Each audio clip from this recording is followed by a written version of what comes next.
यदि आपको आपका लक्ष्य ना मिले तो अपना लक्ष्य नहीं बल्कि अपने रास्ते बदलो, क्योंकि वृक्ष अपनी पत्तियां बदलते हैं, अपनी जड़ें नहीं। जी हाँ दोस्तों, नमस्कार, जय माता दी।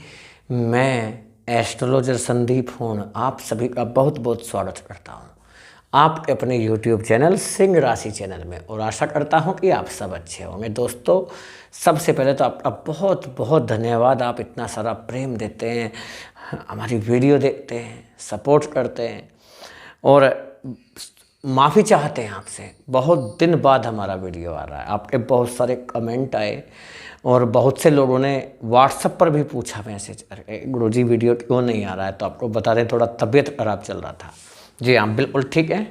वायरल की चपेट में आ गए, फिर टाइफाइड की चपेट में आ गए और अभी फिलहाल आपके सामने हैं। ठीक है, ठीक है।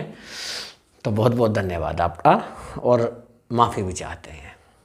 देखिए दोस्तों, आज हमने टाइटल में लिखा है कि सिंह राशि वालों, राजकुमार जा रहे हैं शत्रु के घर, अब कुछ बड़ा होने वाला है। राजकुमार कैसे जा रहे हैं शत्रु के घर और क्या बड़ा होने वाला है, इससे आपके जीवन में क्या प्रभाव पड़ेगा, कौन से लाभ मिल सकते हैं, कौन सी चुनौतियां आपके रास्ते में आ सकती हैं, क्या परेशानियों का सामना करना पड़ सकता है अथवा क्या सावधानी आपको ध्यान में रखना चाहिए, इस वीडियो के माध्यम से समझने का प्रयास करना। ठीक है। और वीडियो चंद्र राशि पर आधारित है। यदि आपको अपनी चंद्र राशि नहीं पता है तो भी आप इस वीडियो को नाम राशि के आधार पर और लग्न के आधार पर भी आप दे सकते हैं। परंतु रिक्वेस्ट है, कमेंट में सच्ची श्रद्धा भावना से ओम जय गणेशाय नमो नमः अवश्य लिखिएगा। और यदि हमारा समझाने का तरीका आपको अच्छा लगे, समझ में आए, तो ज़रूर बताना वीडियो कैसा लगा। फैमिली दोस्तों आप शेयर भी कर सकते हैं। और यदि आप रोजाना का राशिफल देखना चाहते हैं तो कमेंट करके ज़्यादा से ज़्यादा बताइएगा, फिर आपके लिए हम रोजाना का राशिफल भी लाने का प्रयास करेंगे। ठीक है। देखिए दोस्तों, बुध देव कहाँ पर दिखाई दे रहे हैं आपको? आज दिखाई दे रहे हैं 4 नंबर की राशि में, जिन्हें ग्रहों का राजकुमार कहा जाता है ज्योतिषी शास्त्र में। किसको? बुध देव को। जबकि काफ़ी समय से बुध देव 3 नंबर की राशि में आपको दिखाई दे रहे थे, लेकिन आज ही बुध ने राशि का परिवर्तन कर लिया और अपने शत्रु चंद्रमा की राशि में पहुंच चुके हैं। पहले कहाँ पर बैठे थे? पहले बैठे थे मिथुन राशि में, 3 नंबर की राशि में। 3 नंबर की राशि में और 11वें घर में, ये 11th हाउस होता है। 3 नंबर की राशि है, 11th हाउस है, क्योंकि आपको पता ही है ये पहला घर है। ये 5वीं राशि आपकी राशि होती है सिंह राशि। 5 नंबर लिखा हुआ है, इसका क्या मतलब है? सिंह राशि। ये 5वां घर लिखा हुआ नहीं है, घर ये पहला है, ये दूसरा घर है, ये तीसरा घर है, ये चौथा घर है, ये 5वां घर है, ये छठा घर है। ऐसे समझ रहे हैं आप? छठा घर है, ये 7वां घर हो जाएगा, ये 8वां घर, 9वां घर, 10वां घर, 11वां घर, 12वां घर। अब 12वें घर में आ गए बुधदेव चंद्रमा की इस राशि में, 4 नंबर की राशि यानी कर्क राशि में। देखिए कर्क राशि में हुआ क्या, कर्क राशि में आ गए हैं बुधदेव। कर्क राशि किसकी होती है? चंद्रमा की। चंद्रमा हमारे शरीर में किस चीज़ का काम करते हैं? मन के। मन के स्वामी होते हैं चंद्रमा, मन एक कारक माने जाते हैं। जबकि बुधदेव हमारे शरीर में किस चीज़ का काम करते हैं? बुद्धिमत्ता का। हमें बुद्धिमत्ता देते हैं, वाणी देते हैं, बोलचाल देते हैं, नॉलेज देते हैं, मैथमेटिक्स सिखाते हैं, तर्क क्षमता प्रदान करते हैं बुधदेव। ठीक है। और देखिए हमारे शरीर में 2 चीज़ें विचित्र होती हैं, एक होता है मन, एक होता है आत्मा। दोनों अलग अलग है। हमारा मन जो कहता है, यदि हम उसे करें तो वो सरासर गलत है और उसके हमें परिणाम भुगतने पड़ते हैं, नुकसान ही नुकसान होना ही है। यदि हम मन के वश में आ जाएं, तो मन के कंट्रोल में आ जाएं। और एक होती है आत्मा, जो हमेशा हमसे सही कार्य कराती है। मन हमारा गलत कार्य कराता है, जबकि आत्मा सही कार्य कराती है। इसलिए मन के नियंत्रण में खुद को नहीं रखना, बल्कि खुद के नियंत्रण में मन को रखना चाहिए। अब यहाँ हो क्या रहा है? ये हो रहा है कि मन के स्वामी हैं कौन? चंद्रमा। और बुद्धिमता के स्वामी कौन है? बुधदेव। जब बुधदेव मन के स्वामी के घर जा रहे हैं तो इसका मतलब ये है मन और बुद्धि का, यानी मन और आत्मा का एक साथ संचार होगा और आपके द्वारा लिया गया फैसला बड़ा सटीक होगा। कहते हैं ना, सही समय पर सही डिसीजन लेना हर किसी के बस में बात नहीं है, लेकिन जब ग्रहों का कुछ ऐसी युति हो जाए, ग्रहों का कुछ ऐसे संजोग बन जाएं कि आप सही समय पर निर्णय ले ही लेंगे। जैसा भी निर्णय लेंगे ना, आप जो भी निर्णय लेंगे वो होगा ही सही। ठीक है, तो ये आपके लिए बड़े अनुकूल स्थिति बनी हुई है ग्रहों की। अब देखते हैं इस अनुकूल स्थिति से आपको क्या क्या लाभ मिल सकते हैं और क्या ध्यान आपको रखना चाहिए, ये भी बताएंगे। ठीक है, और ये भी आपको ध्यान रखना चाहिए, एक गोचर का प्रभाव हमारे जीवन पर 5 से 10% पड़ता है, जबकि जो हमारी खुद की जन्म कुंडली होती है उसका प्रभाव हमारे जीवन पर 90 से 95% पड़ता है। 90 to 95% पड़ता ही पड़ता है। और हो सकता है आपकी समस्याएं ज़्यादा चल रही हो। यदि आपकी समस्याएं ज़्यादा चल रही हैं तो आप किसी अच्छे एस्ट्रोलॉजर से अपनी जन्म कुंडली ज़रूर चेक कराएं। और यदि हमसे कराना चाहते हैं अपनी कुंडली का एनालिसिस तो आप हमारे व्हाट्सएप नंबर पर मैसेज करके अपॉइंटमेंट ले सकते हैं। व्हाट्सएप नंबर आपको डिस्क्रिप्शन बॉक्स में मिल जाएगा। ठीक है, लेकिन एक हाथ जोड़ कर विनती करते हैं कि अपॉइंटमेंट लेने के लिए कॉल मत करना, व्हाट्सएप पर मैसेज करके ही अपॉइंटमेंट लीजिएगा। कॉल करके अपॉइंटमेंट नहीं मिलेगा, उससे परेशानी होती है, हम डिस्टर्ब होते हैं। ठीक है, व्हाट्सएप पर मैसेज करेंगे, पेमेंट करेंगे, पहले पेमेंट करना होगा, फीस जमा करनी होगी, उसके बाद ही अपॉइंटमेंट मिलेगा। फीस इतना 30 मिनट का कंसल्टेशन के लिए 1100 रुपये और 60 मिनट का कंसल्टेशन के लिए 2100 रुपये ये चार्ज होगा। ठीक है, व्हाट्सएप नंबर डिस्क्रिप्शन बॉक्स में से आप उठा सकते हैं।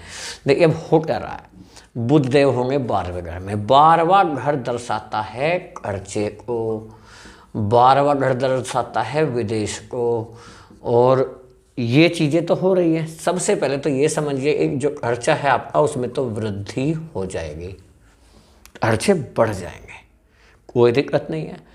खर्चे कम मत कीजिए, खर्चे बढ़ा ही लीजिए, लेकिन व्यर्थ का खर्चा करने से आपको बचना है। व्यर्थ का खर्चा ना करें और बाकी कर्जे से ना डरें। पैसा आएगा तो खर्चा तो होना ही है ना। फिर पैसे का मतलब क्या बनता है? पैसे कमाने। आप पैसे भी कमाइए और खर्च भी कीजिए, ज़्यादा कमाइए, ज़्यादा खर्च कीजिए, और ज़्यादा कमाइए और ज़्यादा खर्च कीजिए, ऐसे करके तो खर्च से कोई परेशानी नहीं है।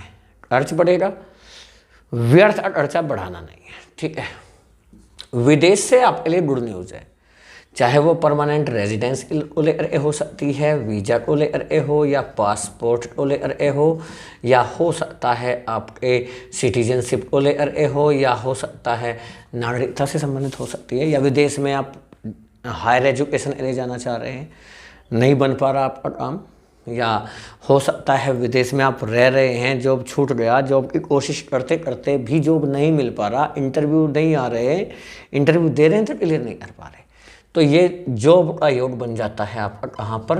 विदेश में। शिक्षा का योग बन जाता है विदेश में। तो ये चीज़ें तो आपकी 12वें घर से निकल आती हैं। यदि आपका कोई भी काम धर्म से जुड़ा हुआ है, धर्म से जुड़ा हुआ है, तो ऐसे कार्यों में आपको सफलता मिलेगी।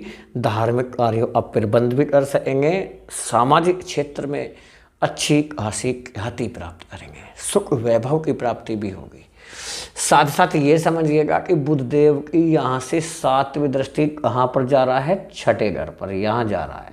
ये छठा घर है। छठा घर दर्शाता है किस चीज़ को? कर्ज को। तो कर्ज से राहत आपको मिल जाएगी। जी हाँ, कर्ज से क्या मिल जाएगा? छुटकारा मिल जाएगा। धीरे धीरे करके अपना कर्जा चुकता करने का प्रयास आपका सफल होगा। लेकिन कुछ जातक ऐसे हैं जो कर्जा लेने की सोच रहे हैं, पुराने कर्जे और निपटाने के लिए एक बड़ा कर्जा लेने की सोच रहे हैं। हो सकता है इन्वेस्टर ढूंढ रहे हैं, या हो सकता है कोई उधार लेना चाह रहे हैं, ऋण लेना चाह रहे हैं, तो आपका काम ये बन जाएगा कर्ज वाला। आपका शत्रु आपको परेशान जो कर रहा था, आपका शत्रु कमज़ोर हो जाएगा। शत्रु कमज़ोर हो जाएगा, आपके ऊपर कोई मुकदमा चल रहा है, केस चल रहा है, उससे राहत मिलेगी। साथ साथ लंबे समय से किसी बीमारी से परेशान हैं, हेल्थ प्रॉब्लम का सामना आपको काफ़ी समय से करना पड़ रहा है, हेल्थ में काफ़ी हद तक सुधार होता हुआ दिखाई देगा। हालांकि मंगल और केतु आपके फर्स्ट हाउस में बैठे हुए हैं, जिसके कारण भी हेल्थ प्रॉब्लम का सामना करना पड़ता है।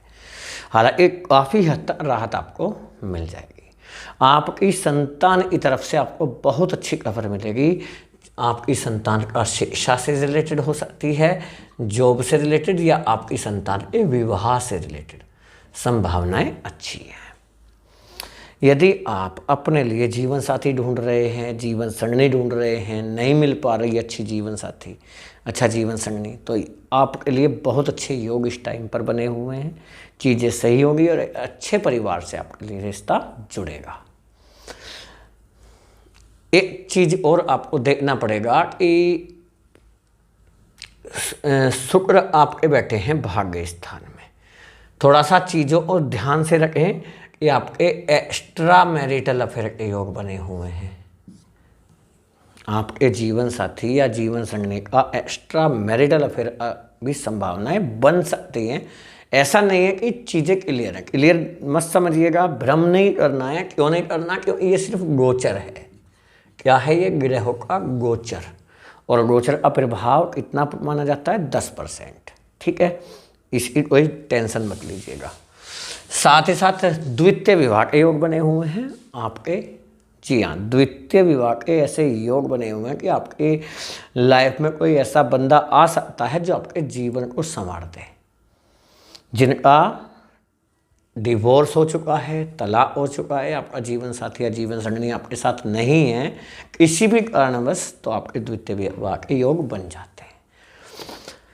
आपकी मैरिड लाइफ डिस्टर्ब चल रही है, खराब हो रही है, परेशानियां चल रही हैं, और आपका जीवन साथी या जीवन संगनी आपको समय नहीं दे रहे हैं, आपको नहीं समझ रहे, वो चीज़ें सही हो जाएंगे। बिजनेस के क्षेत्र में ग्रोथ देखने को मिलेगी।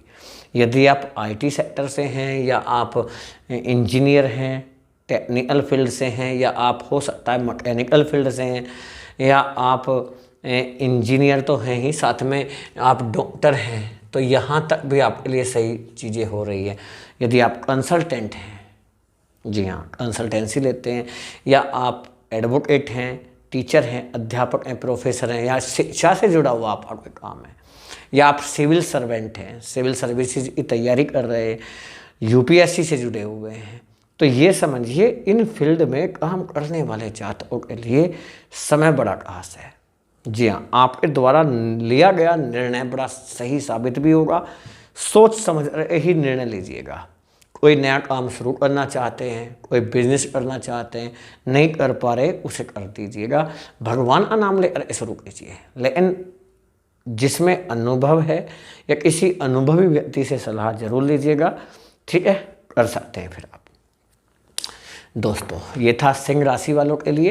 कैसा लगा वीडियो कमेंट में ज़रूर बताइएगा। यदि हमारा समझाने का तरीका, बताने का तरीका आपको अच्छा लगा हो, समझ में आया हो, तो ज़रूर बताना कि वीडियो कैसा लगा। अपने फैमिली दोस्तों को शेयर करना बिल्कुल भी ना भूलें। बुद्धदेव की कृपा हमेशा आप सभी के ऊपर बनी रहे। जय हिंद, जय भारत, वंदे मातरम, जय बुद्धदेव।